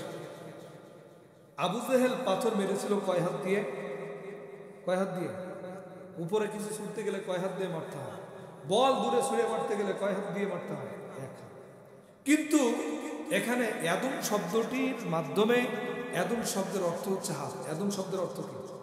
কিন্তু এখানে ইয়াদা, দেখেন আলিফ নুন যোগ হলে দ্বিবচন হয়, তাসনিয়া হয়। তো দ্বিবচন যখন হয়, এখানে দ্বিবচন মানে হচ্ছে দুই হাত, তাই না? মেরেছে এক হাত, এখানে নুনটা হজম করা হয়েছে, আলিফটা গ্রামারের রুলস অনুযায়ী রেখে দিয়ে দ্বিবচন দিয়েছেন। তার মানে এখানে দুই হাত আবু লাহাবের ধ্বংস হয়ে যাক। এই বদদুয়া কেন করেছেন? হাত তো একটা দিয়ে পাথর মেরেছে, কিন্তু আর এক হাতের কি অপরাধ?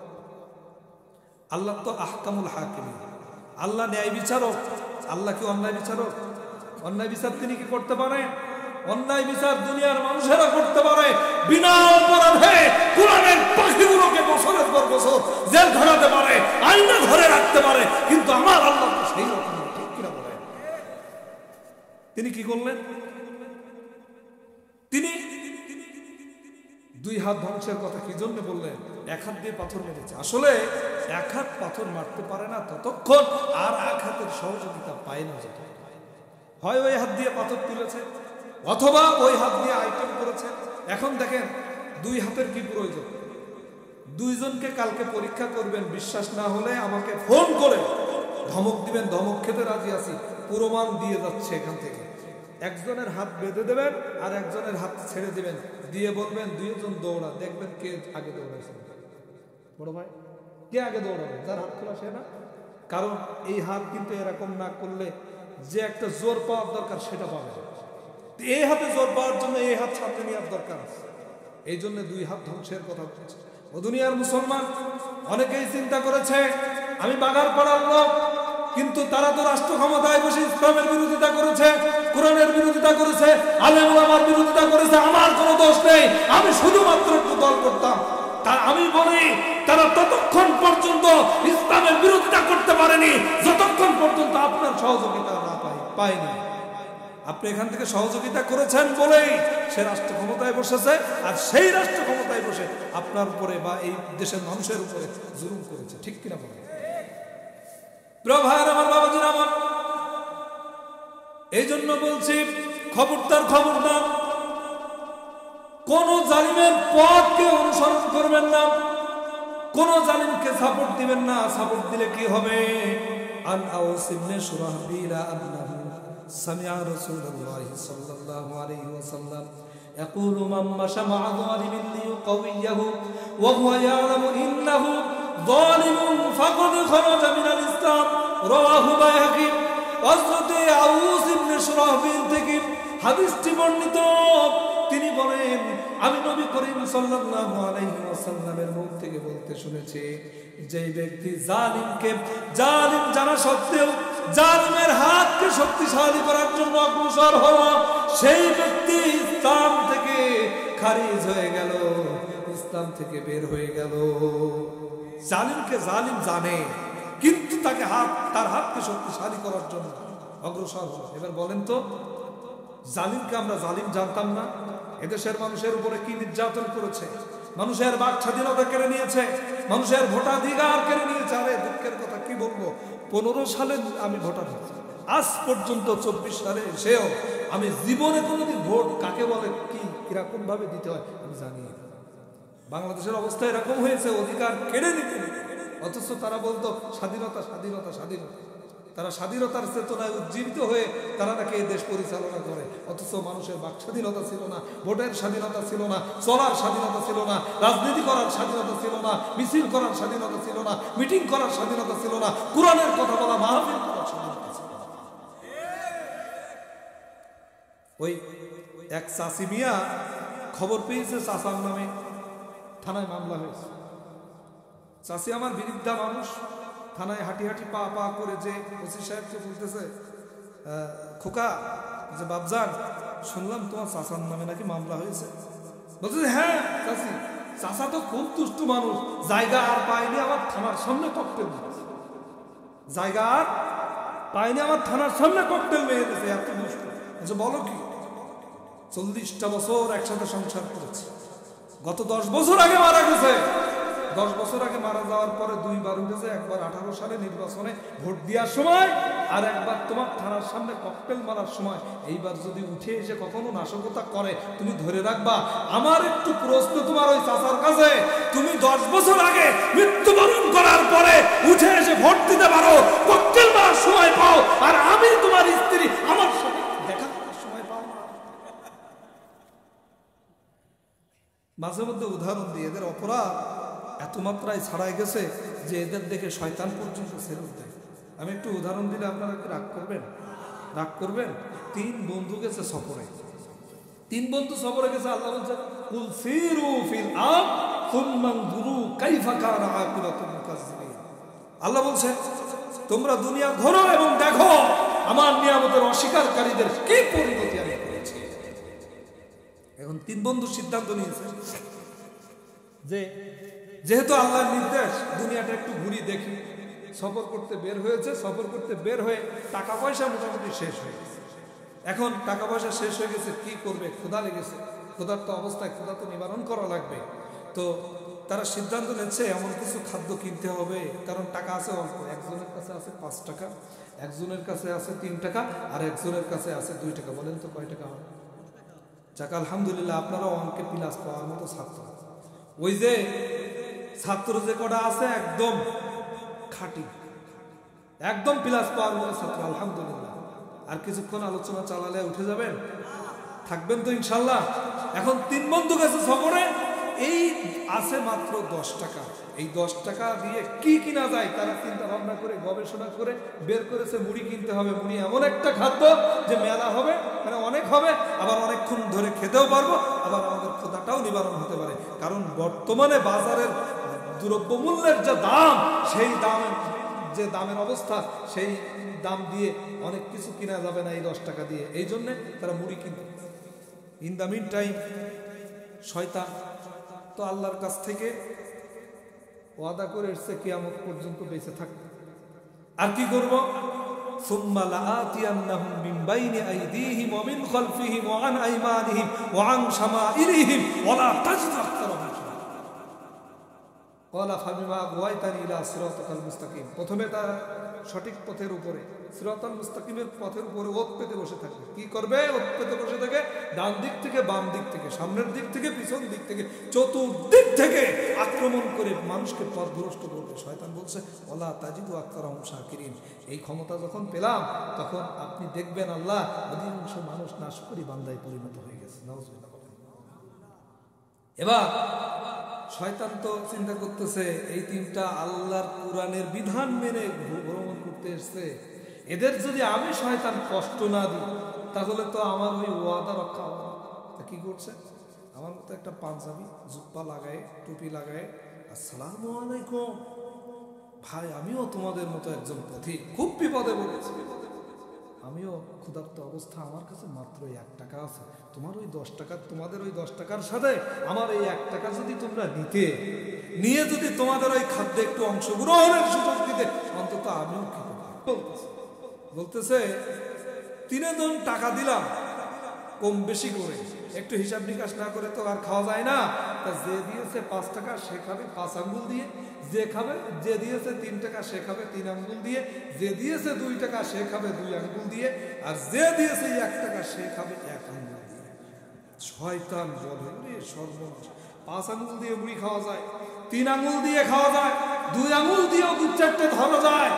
আর এরা কি ইবলিস, এরা তো আমার উস্তাদ, এরা যদি এই দুনিয়ায় থাকে তাহলে আমার দরকার নেই, এদের পাল্লায় পড়ে আমার সেই 1 টাকা।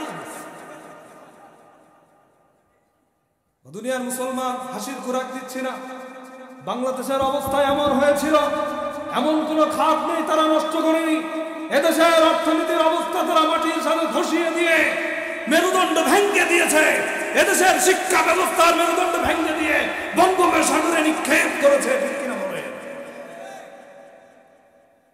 কোরআনের পথে যারাই কথা বলেছে, যারাই কাজ করেছে, তাদের উপরে নির্যাতন চালিয়েছে, নির্যাতন চালাইছে ওরা। আর দোষ দিয়েছে ইসলামী আন্দোলনের কর্মীদের উপরে। ও নাড়াচাড়া দিয়ে পিলার ভেঙে ফেলাইছে। বলেন তো কোন বিল্ডিং? রানা পিলার, বুঝলেন? ককটেল মারে ওরা, দোষ দেয় আরেকজনের উপরে। শয়তান দেখে বলে সর্বনাশ, এরা যদি বাংলাদেশে থাকে এই দেশ থেকে অবসর নেওয়া ছাড়া কোনো উপায় নেই। আমি কি গতিতে কাজ করতে পারি? আমি যদি 3G গতি হয়, ওরা হচ্ছে 5G। প্রিয় ভাইয়ের আমার,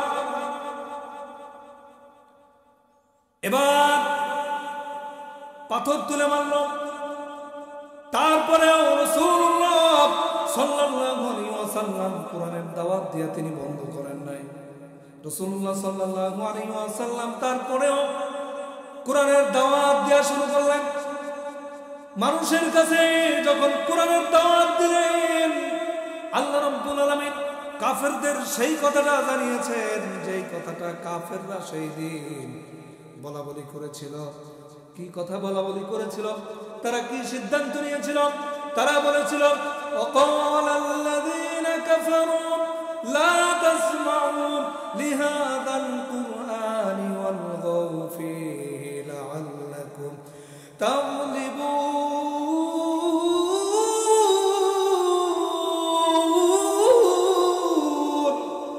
আল্লাহ রাব্বুল আলামিন বলেন, কাফেররা সেই দিন সিদ্ধান্ত নিল লা তাসমাউ লিহাযাল কুরআন, কুরআন শুনতে দেয়া যাবে না মানুষকে। ওয়ালগাউ ফীহি লাআল্লাকুম তাগলিবুন, প্রতিবন্ধকতা তৈরি করতে হবে। যেখানে বিশ্বনবী সাল্লাল্লাহু আলাইহি ওয়াসাল্লাম এই কোরআনের দাওয়াত দিবে, কোরআনের দাওয়াত যেখানেই হবে এই কোরআনের দাওয়াত বন্ধ করে দিতে হবে। ওয়ালগাউ ফীহি লাআল্লাকুম তাগলিবুন, যেন রাসূলুল্লাহ সাল্লাল্লাহু আলাইহি ওয়াসাল্লাম সফলতা না পায়। কিন্তু সিদ্ধান্ত যখন নিয়েছেন আল্লাহ, এই পৃথিবীর যত জালিম আসুক না কেন, সিদ্ধান্ত আল্লাহটা বাস্তবায়ন হবে না জালিমেরটা বাস্তবায়ন হবে? দুনিয়ার মুসলমান এবার লক্ষ্য করুন, ইসলামের বিরোধিতা করেছিল ফিরাউন, টিকে থাকতে পারে নাই। ইসলামের বিরোধিতা করেছিল নমরুদ, টিকে থাকতে পারে নাই। ইসলামের বিরোধিতা করেছিল আবু জেহেল, উতবা, শাইবা, আবু লাহাব, টিকে থাকতে পারে নাই। এরা কিসের ভিত্তিতে ইসলামের বিরোধিতা করেছিল? ফিরাউন ক্ষমতার ভিত্তিতে ইসলামের বিরোধিতা করেছিল। কারণ ফিরাউন ভুলে গিয়েছিল ক্ষমতা চিরস্থায়ী নয়, কখনো কখনো আমার ক্ষমতা পরিবর্তন হয়ে মূসার কাছে যাবে, আর মূসার কাছে গেলে ফিরাউনের লোহিত সাগরে ডুবে মরা ছাড়া বিকল্প কোনো পথ থাকবে না। ঠিক না ভেবে সব সময় নমরুদের কাছে ছিল না, কখনো কখনো ইব্রাহিম আলাইহিস সালামের কাছে এসেছিল। যেই সময় ইব্রাহিম আলাইহিস সালামের কাছে এসেছিল সেই সময় জুতা পিটা খেতে খেতে নমরুদ এই পৃথিবী থেকে বিদায় হয়েছে। ঠিক কিনা বলেন? ক্ষমতা সব সময় আবু জাহেলের কাছে ছিল না, কখনো নবী বিশ্ব নবীর কাছে এসেছিল। আর যখন বিশ্ব নবীর কাছে এসেছিল তখন আবু জাহেলের বদরের প্রান্তরে বালিশ ছাড়া শোয়া ছাড়া বিকল্প কোনো পথ ছিল না। ঠিক না বেটি? ক্ষমতা সব সময় জালেমের পক্ষে ছিল না, কখনো কখনো মাজলুমের পক্ষে এসেছে। আর যখন মাজলুমের পক্ষে এসেছে, মাজলুমের পক্ষে আসার কারণে জালিম পিছনে দরজা দিয়ে এক কাপড়ে পড়াতে বাধ্য হয়েছে। ঠিক না বেটি? সুতরাং দুনিয়ার মুসলমান, পরবর্তীতে এটা শরিয়াতুল্লাহর জমিন, এটা ইখতিয়ারউদ্দিন মোহাম্মদ বিন বখতিয়ার খলজির জমিন, এটা শাহজালালের জমিন, এটা শাহ মাকদুমের জমিন, এটা আল্লামা সাইদির জমিন। এই জমিনে ইসলামের বিরোধিতা করে জালিমে পরিণত হবেন, অন্তত পক্ষে 10 বার ভাববেন। এই জমিনে কোরআনের বিরোধিতা করে, ইসলামের বিরোধিতা করে টিকে থাকা যাবে না। ঠিক না বেঠি? ইসলামের পক্ষে কাজ করার জন্য যদি স্ত্রীকে বিধবা হতে হয়, সন্তানকে এতিম হতে হয়, পিতামাতাকে এতিম বানাতে হয়, সন্তান হারা বানাতে হয়, তাহলে দুনিয়ার মুসলমান নিজেদের জান এবং মাল বাজি রেখে আল্লাহর জমিন, আল্লাহর দিন কায়েমের চেষ্টা করতে রাজি আছেন কারা কারা? তুলে হাত তুলে আল্লাহকে দেখান। ভাইরা, তাহলে যত জালিম আসুক না কেন, লা তাসমাউ লিহাযাল কুরআন, এই কথা বলে যতই বাধা দিক, বন্ধ করার চেষ্টা করো, কোরআনের আওয়াজ বন্ধ হবে না। ঠিক কিনা? প্রভায়না তারা চিন্তা করলাম রাসূলুল্লাহ সাল্লাল্লাহু আলাইহি ওয়াসাল্লাম আমাদের শত বাধাকে উপেক্ষা করে দাওয়াত দিয়ে যায়। কোরআনের দাওয়াত দেওয়ার কারণে রাসূলের পক্ষে লোক চলে এলো। রাসূলের পক্ষে যখন পানির মতো, জোয়ারের পানির মতো লোক চলে আসতে শুরু করলো, তারা চিন্তা করলো ওই মুহাম্মদকে যদি আমরা আটকাতে না পারি, ওই মুহাম্মদকে যে কোনো মূল্যে আমরা কোরআনের এই দাওয়াত থেকে বঞ্চিত না করতে পারি, তাহলে একদিন দেখা যাবে আমাদের পুকুরের জিয়ানো মাছগুলি রাসূলের পক্ষে চলে গেছে। সুতরাং কি করতে হবে? যেহেতু নির্যাতন করেছি, তাকে বলেছি, কোনো কাজ হয়নি। আমি সংক্ষেপে বলছি, প্রিয় ভাইরা, রাগ করতেছেন? আলোচনা কি শেষ করে দেব? আর আধা ঘন্টা চালালে থাকবেন ইনশাল্লাহ? এই যে ভাই, আপনি উঠতেছেন কেন? ও পিশাব করতে যাচ্ছে, আলহামদুলিল্লাহ, আবার আসবেন। ভাইরা, অল্প কিছু সময় কথা বলবো। দেখেন রাসূল সাল্লাল্লাহু আলাইহি ওয়াসাল্লাম ইসলামের দাওয়াত দেওয়ার কারণে তার সঙ্গে কি আচরণ করা হয়েছে। তারপরে আল্লাহর জন্য আল্লাহর দিন কায়েমের চেষ্টা করেছেন। আমরা তো নবীর ওয়ারিস, আমরা তো নবীর উত্তরসূরি, আমরা তো নবীর উম্মত। সেই নবী আজ পৃথিবীতে নেই। বলুন তো দেখি, তার রেখে যাওয়া দায়িত্ব পালন করে আমাদের সকলের জান্নাতে যাওয়ার চিন্তা আছে না নাই? আছে তো? প্রিয় বন্ধুগণ আমার, এবার নবী করিম সাল্লাল্লাহু আলাইহি ওয়াসাল্লাম তিনি কি করলেন? তারপরেও কোরআনের দাওয়াত দিলেন। এই কোরআনের দাওয়াত দেওয়ার কারণে এবার কাফেররা চিন্তা করলো, এখন সিদ্ধান্ত হলো দুইটা। একটা হলো হয় তাকে জেল খাটাতে হবে, অথবা তাকে হত্যা করে ফেলতে হবে। দুইটা। এবার প্রথমে রাসূল সাল্লাল্লাহু আলাইহি ওয়াসাল্লামকে তো নির্যাতন করেছেন, অনেক নির্যাতন করেছেন, সকলের বর্ণনা দিতে পারছি না, সকল নির্যাতনের বর্ণনা দিতে পারছি না, সংক্ষেপে একটু আলোচনা আগায় নিচ্ছি ভাই। তো আরেকটা জিনিস, সেটা হলো বাধা দিয়েছে, কিন্তু রাসূলের পক্ষে, রাসূলের বংশটা বড় হওয়ার কারণে, মর্যাদা সম্পন্ন হওয়ার কারণে, ক্ষমতাসীন হওয়ার কারণে, ক্ষমতাবান হওয়ার কারণে তারা অনেক সময় ভয় পায়। এই জন্য রাসূলকে যে দুইটা গোত্র শেল্টার দিচ্ছিল, একটা হলো বনু হাশিম আর একটা হলো বনু মুত্তালিব।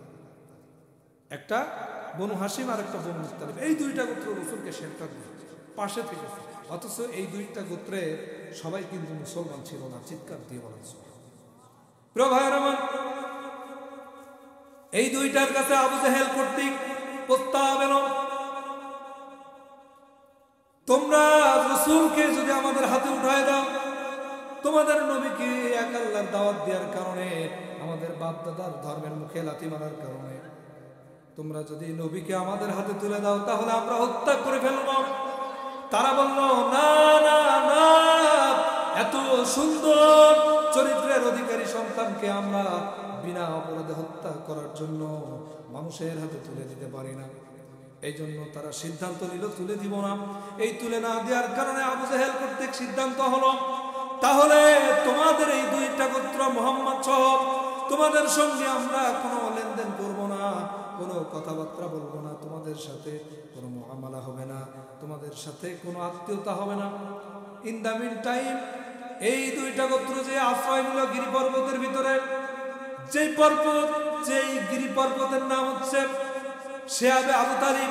এই শিহাবে আবু তালিবের জেলখানায় দুইটা গোত্র রাসূলুল্লাহ সাল্লাল্লাহু আলাইহি ওয়াসাল্লাম সহ আশ্রয় নিলেন।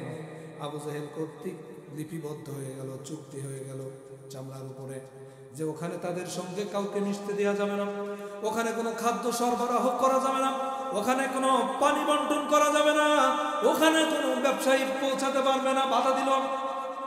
এই সিদ্ধান্ত যখন নিল, তারা গিরি পর্বতের ভিতর থেকে বের হতে পারে না, কারণ গিরি পর্বতের ওখানে যাওয়ার কারণে তাদের উপরে হত্যার হুলিয়া চলে এসেছে, কারণ এখন নিরাপদ না, অনিরাপত্তায় ভুগছে। শুধুমাত্র 4টি মাস বছরের, যে 4টি মাসের ব্যাপারে কোরআনে এসেছে হারাম মাস, হারাম নামে 4টা মাসের কথা এসেছে। এই 4টা মাসের ভিতরে বাইরের ব্যবসা, মক্কার বাইরে থেকে যারা ব্যবসায়ী আসতো তাদেরকে ঢুকতে দেওয়া হতো, কিন্তু তারা ওখানে ঢুকলেও কি হবে, দুরব্য মূল্যের এত দাম করে দিত যা তাদের কাছে ক্রয় করা অত্যন্ত কঠিন হয়ে গেছিল, অত্যন্ত কঠিন হয়ে গেছে। প্রিয় বন্ধুগণ, আমার নবী করিম সাল্লাল্লাহু আলাইহি ওয়াসাল্লাম সহ তার সাথী যারা ছিলেন তাদের কাছে মজুদকৃত যত খাদ্য ছিল ফুরিয়ে এলো। ফুরায় যাওয়ার কারণে আমার নবী, বিশ্ব নবী জনাব মুহাম্মদ রাসূলুল্লাহ সাল্লাল্লাহু আলাইহি ওয়াসাল্লাম, তিনার কাছে যে খাদ্য ছিল খাদ্যগুলো ফুরায় গেল। খাদ্য ফুরানোর কারণে রসুল সহ সবাই তারা ছাগলের চামড়া খেতে শুরু করে দিল, এরপরে গাছের পাতা খেতে শুরু করে দিল, গাছের ছাল খেতে শুরু করে দিয়েছে। ও দুনিয়ার মুসলমান, গাছের পাতা খেতে, গাছের ছাল খেতে খেতে বিশ্ব নবী রাহমাতাল লিল আলামিন তার পায়খানার অবস্থা এমন হয়ে গেছে, ছাগলের নাদির মতো হয়ে গেছে। যেই রাহমাতাল লিল আলামিন, যেই নবী আল্লাহর কাছে যদি ফরিয়াদ করতেন, আল্লাহ উহুদ পাহাড়টা আমার আরাম আয়েশের জন্য স্বর্ণে পরিণত করে দাও, আল্লাহ তাই দিতেন। কারণ আল্লাহ রাব্বুল আলামিন সব নবীদের জন্য একটা একটা করে দোয়া দিয়েছিলেন, যেই দোয়াটাকে বলা হয় মুস্তাজাবুদ দাওয়া। এই মুস্তাজাবুদ দাওয়া দুনিয়ায় থাকতে সকল নবীগুলো করে ফেলেছে, কিন্তু আমার নবী হাজারো কষ্ট করেছে। আমার নবী শিহাবে আবু তালিবের জেলখানায় কষ্ট করেছে, না খেয়ে থেকেছে, তারপরেও এই দোয়া করেন নাই ক্ষুধার যন্ত্রণা নিবারণের জন্য, আপনার আমার জন্য রেখে দিয়েছে। কিয়ামতের ময়দানে তার উম্মতগুলি যখন বিপদে পড়বে, যেই সময় বর্তমান যে সূর্যটা দেখছেন, সেই সময় কিয়ামতের দিন এই সূর্যটা মানুষের মাথার মাত্র 1 বিঘত উপরে চলে আসবে। আর একটা বর্ণনা এসেছে 1 হাত উপরে, এত তাপ দিবে, বর্তমান সূর্যের তাপের চাইতে 100 গুণ বেশি তাপ দিবে। এই তাপের কারণে মানুষের মগজগুলি টকবক করে ফুটতে থাকবে, মানুষের জিহ্বাগুলি নাভি পর্যন্ত ঝুলে যাবে। আহা, মানুষেরা হালকা করতে থাকবে, পানির পিপাসায় কাতর হয়ে যাবে।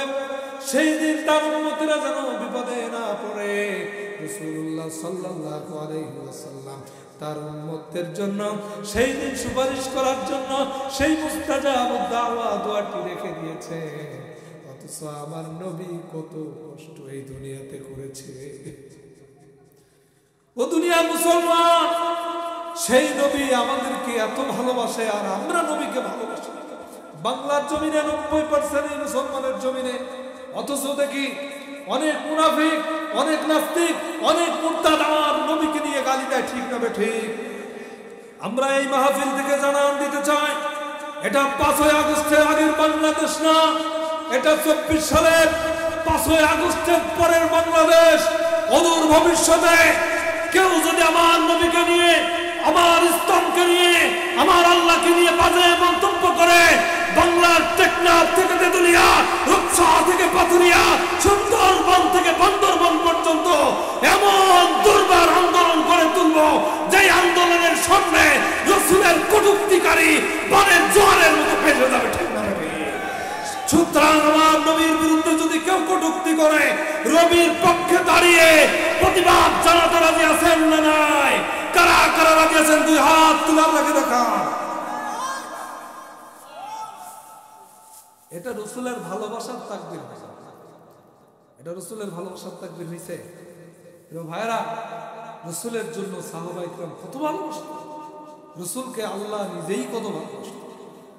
প্রিয় ভাইরা, আল্লাহ কত ভালোবাসতেন দেখেন। আল্লাহ রাব্বুল আলামিন বলেন, কুল ইন কুনতুম তুহিব্বুনাল্লাহা ফাত্তাবিউনি ইউহিব্বুকুমুল্লাহু ওয়া ইয়াগফির লাকুম যুনুবাকুম আল্লাহু গফুরুর রহিম।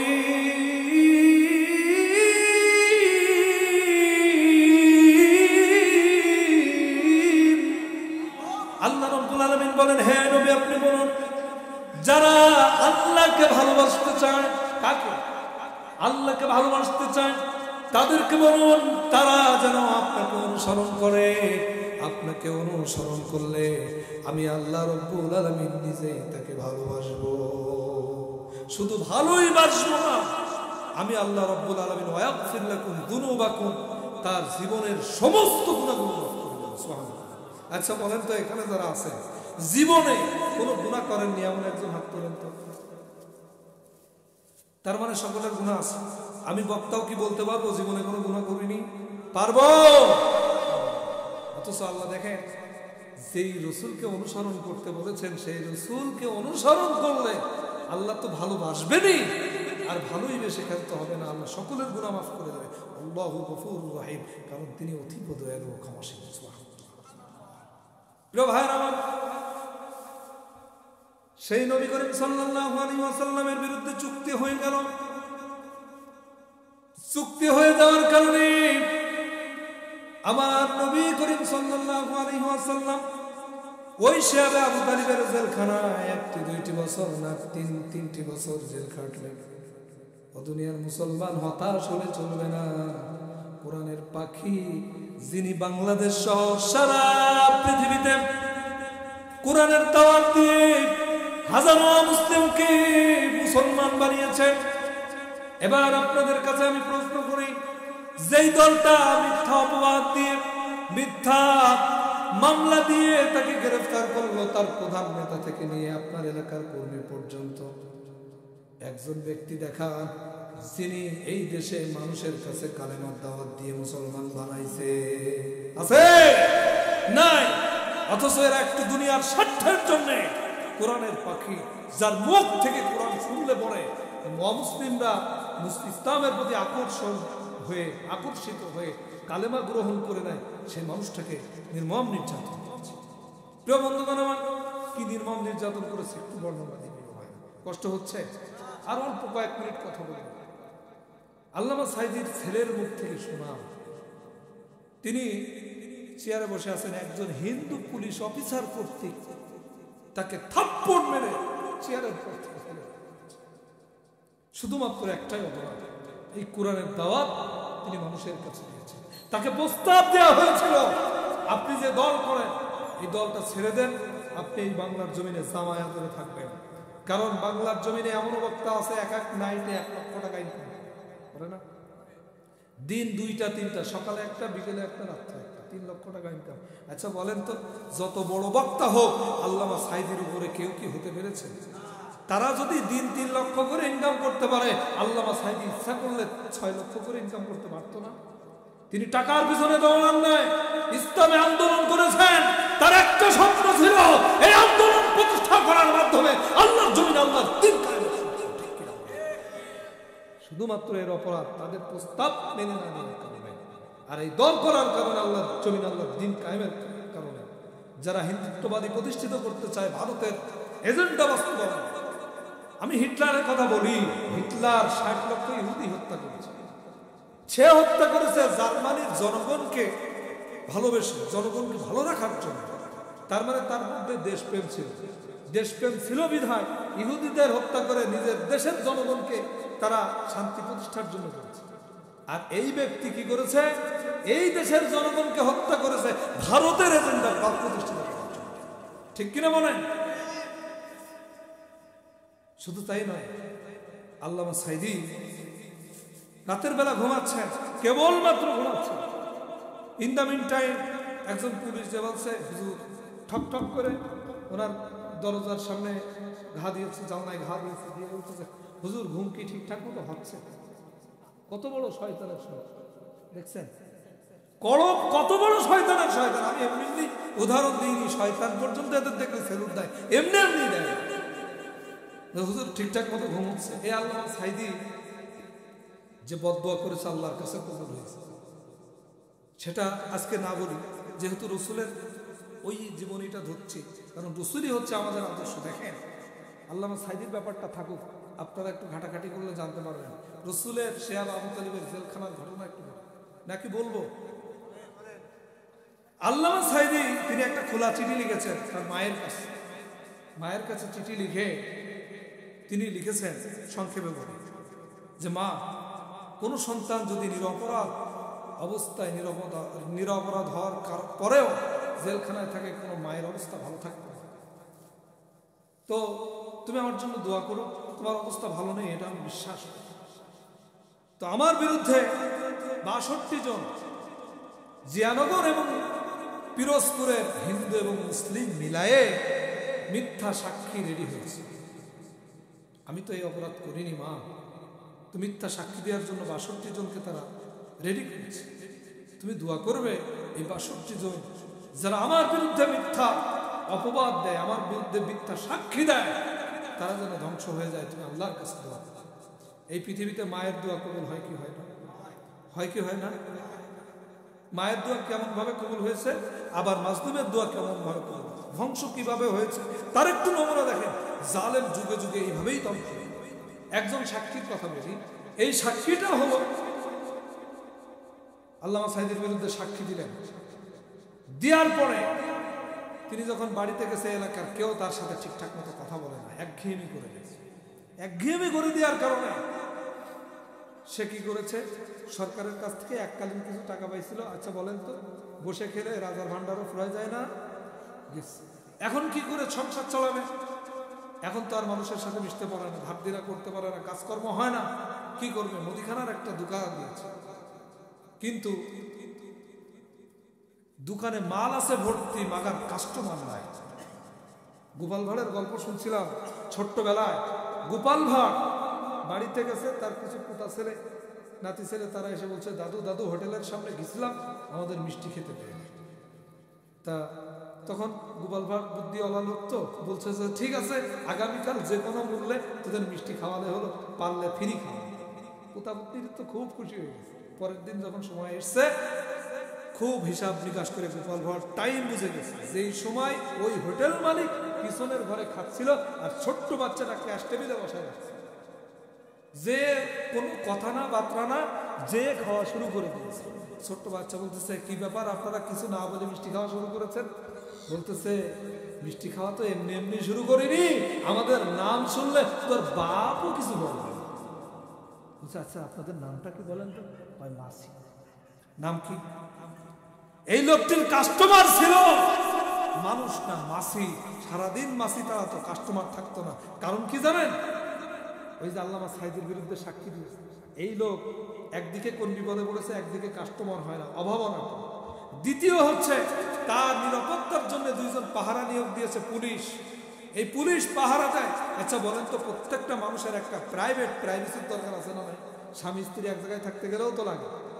তো সারা রাত দরজার সামনে 2 জন পুলিশ।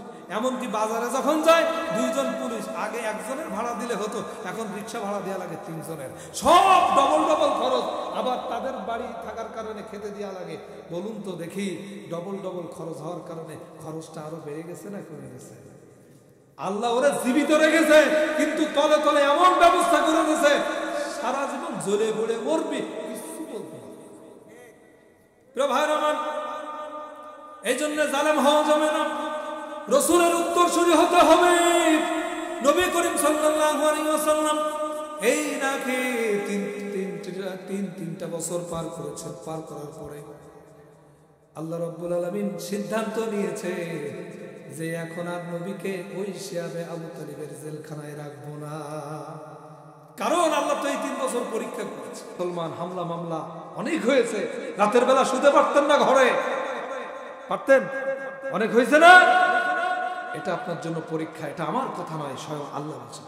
আল্লাহ রাব্বুল আলামিন বলেন, আলিফ লাম মিম আহাসিবান নাসু আন ইউতরাকু আন ইয়াকুলু আমান্না ওয়া হুম বিল্লাহি ওয়া হুম লা ইফতানুন। আল্লাহ রাব্বুল আলামিন বলছে, তোমরা ঈমানের চেয়ে কথা বললে কি তোমরা পার পেয়ে যাবে নাকি? না না না, আমি আল্লাহ রাব্বুল আলামিন তোমাদেরকে পরীক্ষা করব। এই জন্য যাদের নামে মিথ্যা হামলা হয়েছে, মিথ্যা মামলা হয়েছে, জেল হয়েছে, জরিমানা হয়েছে, অর্থদণ্ড গিয়েছে, ভুলে যাবেন না। এই যাওয়ার কারণে আল্লাহ রাব্বুল আলামিন আপনাদেরকে পরীক্ষা করেছে। এই পরীক্ষা করার কারণে আপনারা যে এতদিন ধৈর্য ধারণ করেছেন তার সুফল দিয়েছে। আশা করি এর সুফল আল্লাহ রাব্বুল আলামিন আখিরাতেও আপনাদেরকে দিবেন। এবার নবী করিম সাল্লাল্লাহু আলাইহি ওয়াসাল্লাম ওখান থেকে বের হলেন কিভাবে? আর রাহিকুল মাকতুমের ভিতরে এসেছে যে চুক্তিনামা আবু জাহেল কর্তৃক হয়েছিল, ওইটা তো চামড়ার উপরে হয়েছিল। চামড়ার উপরে হওয়ার কারণে আল্লাহ রাব্বুল আলামিন সিদ্ধান্ত নিয়েছে পোক পাঠিয়ে দিয়ে, কিছু পোকা পাঠিয়ে দিলেন। ওই চুক্তিনামার ভিতরে যেই জায়গায় আল্লাহর নাম রয়েছে সেই জায়গায় শুধু অক্ষত আছে, বাকি কথাগুলো আল্লাহ পোকা দিয়ে খাওয়ার ব্যবস্থা করে দিয়েছে।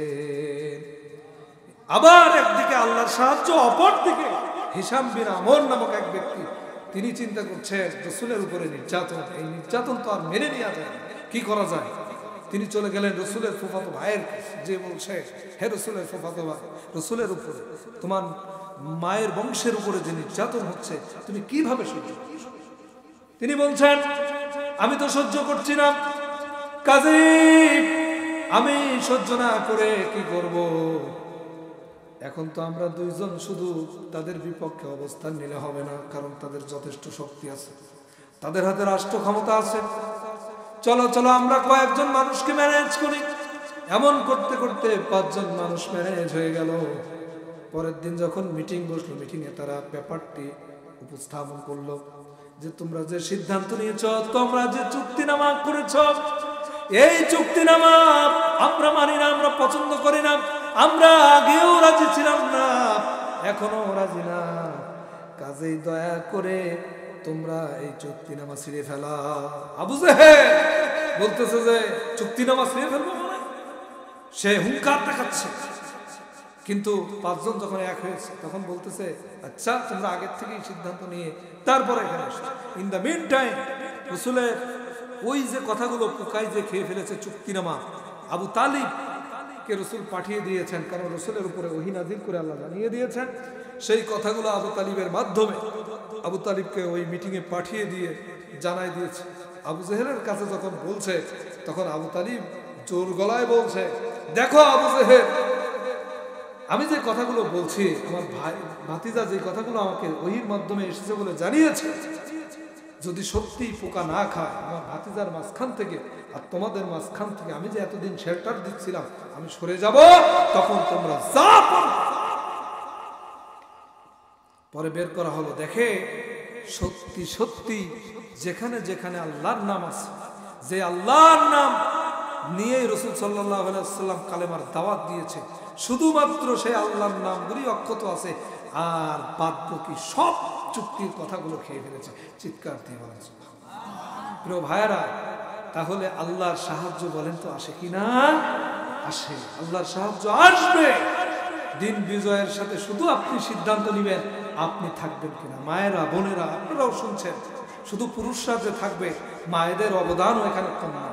আপনার সন্তানগুলোকে ইসলামী আন্দোলনের জন্য পাঠায় দিবেন, আপনি নিজে ইসলামী আন্দোলনের কর্মী হবেন। মায়েদের জন্য জান্নাতে যাওয়া অত্যন্ত সহজ। মায়েরা বোনেরা পর্দা করে চলবেন, নামাজ পড়বেন, ফরজ রোজাগুলো মানবেন, আর স্বামীর খেদমত করবেন, আর ইসলামের সমর্থন করবেন।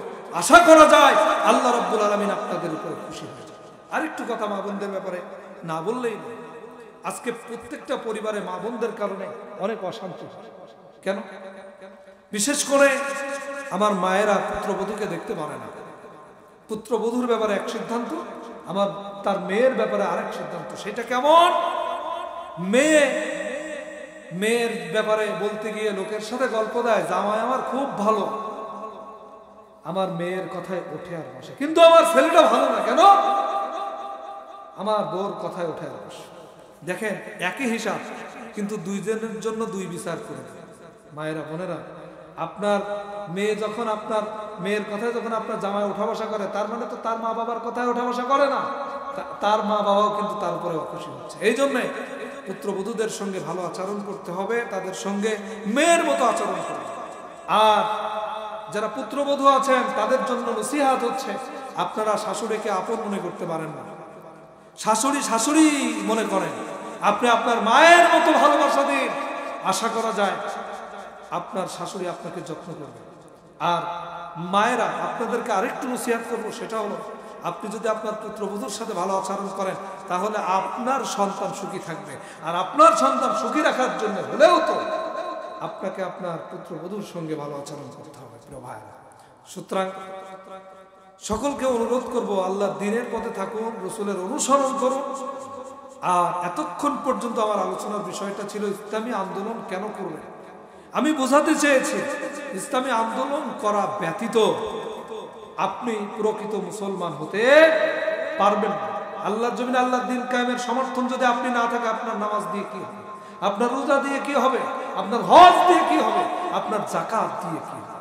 এই জন্য আপনার কাজ হবে, আপনি ইসলামী আন্দোলনের শামিল হয়ে যাবেন, তাহলে আল্লাহ সুবহানাহু ওয়া তাআলা আমাদেরকে কবুল করবেন।